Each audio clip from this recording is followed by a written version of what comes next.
Cuento azul. Marguerite Yourcenar. Los mercaderes procedentes de Europa estaban sentados en el puente, de cara a la mar azul, en la sombra color índigo de las velas remendadas de retazos grises. El sol cambiaba constantemente de lugar entre los cordajes y, con el balanceo del barco, parecía estar saltando como una pelota que rebotara por encima de una red de mallas muy abiertas.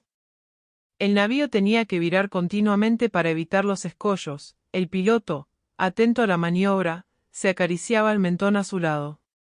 Al crepúsculo, los mercaderes desembarcaron en una orilla embaldosada de mármol blanco. Vetas azuladas surcaban la superficie de las grandes losas que antaño fueran revestimiento de templos.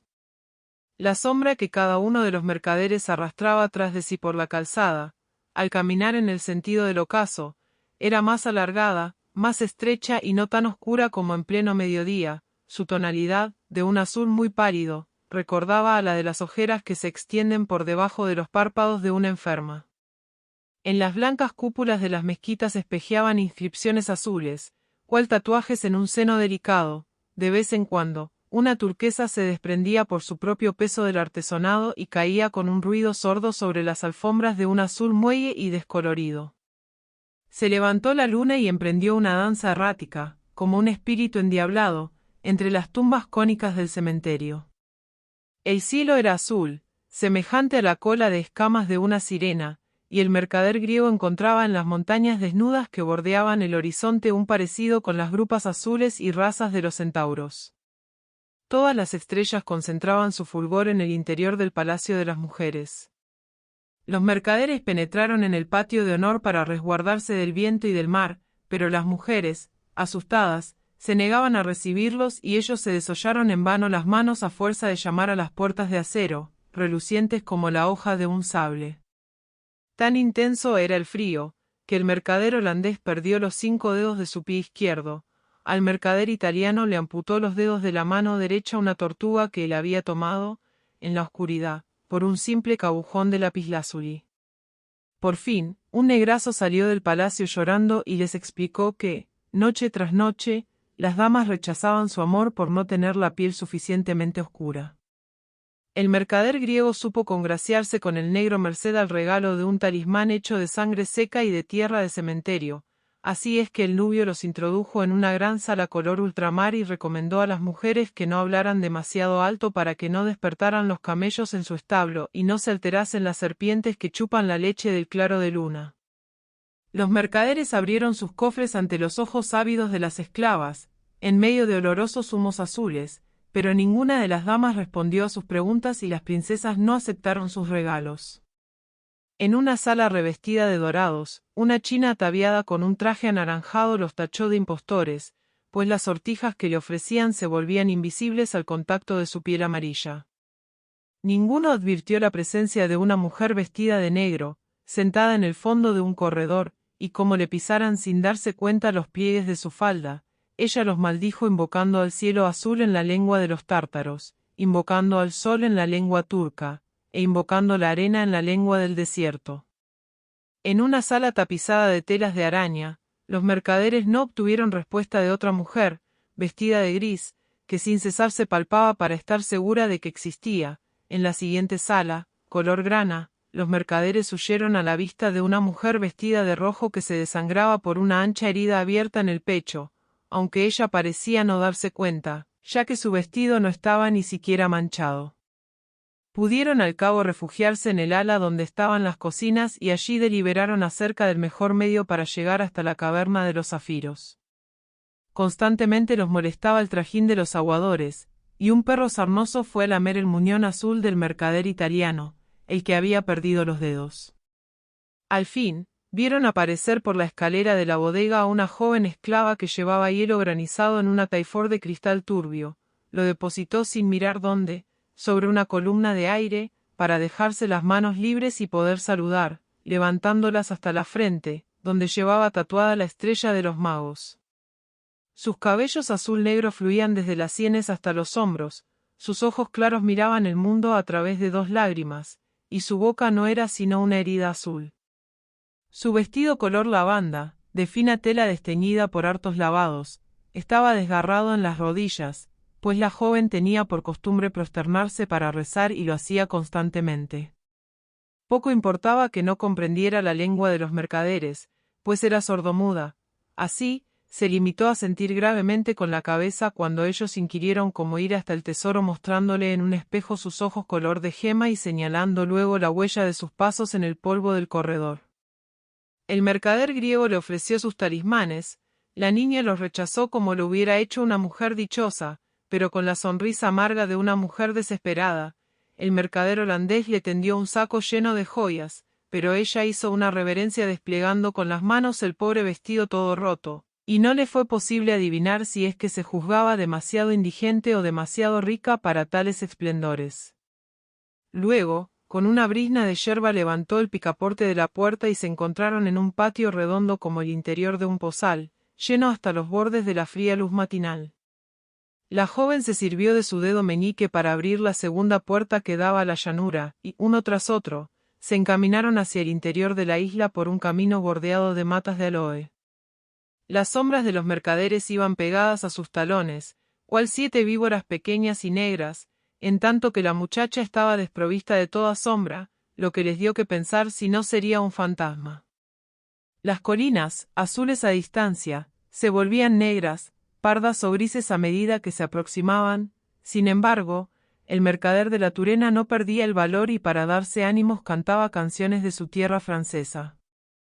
El mercader castellano recibió por 2 veces la picadura de un escorpión y sus piernas se hincharon hasta las rodillas y cobraron un color de berenjena madura, pero no parecía sentir dolor alguno e incluso caminaba con el paso más seguro y más solemne que los otros, como si estuviera sostenido por 2 gruesos pilares de basalto azul.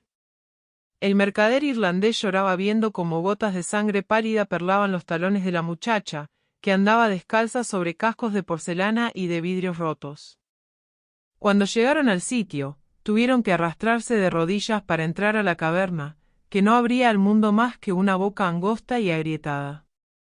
La gruta era, sin embargo, más espaciosa de lo que hubiera podido esperarse, así que sus ojos hubieron hecho buenas migas con las tinieblas, descubrieron por doquier fragmentos de cielo entre las fisuras de la roca.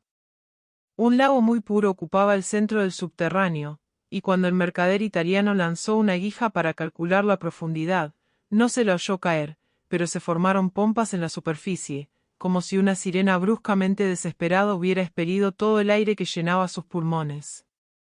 El mercader griego empapó sus manos ávidas en aquella agua y las sacó teñidas hasta las muñecas, como si se tratara de la tina hirviendo de una tintorera, mas no logró apoderarse de los zafiros que bogaban, cual flotillas de nautilos, por aquellas aguas más densas que las de los mares. Entonces, la joven deshizo sus largas trenzas y sumergió los cabellos en el lago. Los zafiros se prendieron en ellos como en las mallas sedosas de una oscura red. Llamó primero al mercader holandés, que se metió las piedras preciosas en las calzas, luego, al mercader francés, que se llenó el chapeo de zafiros. El mercader griego atiborró un odre que llevaba al mercader castellano, arrancándose los sudados guantes de cuero, los llenó y se los puso colgados al cuello, de tal suerte que parecía llevar 2 manos cortadas. Cuando le llegó el turno al mercader irlandés, ya no quedaban zafiros en el lago. La joven esclava se quitó un colgante de abalorios que llevaba y por señas le ordenó que se lo pusiera sobre el corazón. Salieron arrastrándose de la caverna y la muchacha pidió al mercader irlandés que la ayudara a rodar una gruesa piedra para cerrar la entrada. Luego, colocó un precinto confeccionado con un poco de arcilla y una hebra de sus cabellos. El camino se les hizo más largo que a la ida por la mañana. El mercader castellano, que empezaba a sufrir a causa de sus piernas emponzoñadas, se tambaleaba y blasfemaba invocando el nombre de la Madre de Dios. El mercader holandés, que estaba hambriento, trató de arrancar las azules brevas maduras de una higuera, pero un enjambre de abejas ocultas en la espesura almibarada lo picaron profundamente en la garganta y en las manos. Llegados al pie de las murallas, el grupo dio un rodeo para evitar a los centinelas y se dirigieron sin hacer ruido hacia el puerto de los pescadores de sirenas, que estaba siempre desierto, pues hacía largo tiempo que no se pescaban ya sirenas en aquel país. La barca flotaba blandamente en el agua, amarrada al dedo de un pie de bronce, único resto de una estatua colosal erigida antaño en honor a un dios del que ya nadie recordaba el nombre. En el muelle, la esclava sordomuda hizo intención de despedirse de los hombres, saludándolos con las manos puestas en el corazón. Entonces, el mercader griego la tomó por las muñecas y la arrastró hasta el barco, movido por el propósito de venderla al príncipe veneciano del Negroponto, de quien se sabía que le gustaban las mujeres heridas o afectadas de alguna invalidez. La doncella se dejó llevar sin oponer resistencia y sus lágrimas, al caer sobre las maderas del puente, se transformaban en bellas aguamarinas, así es que sus verdugos se las ingeniaron para darle motivos que le hicieran llorar.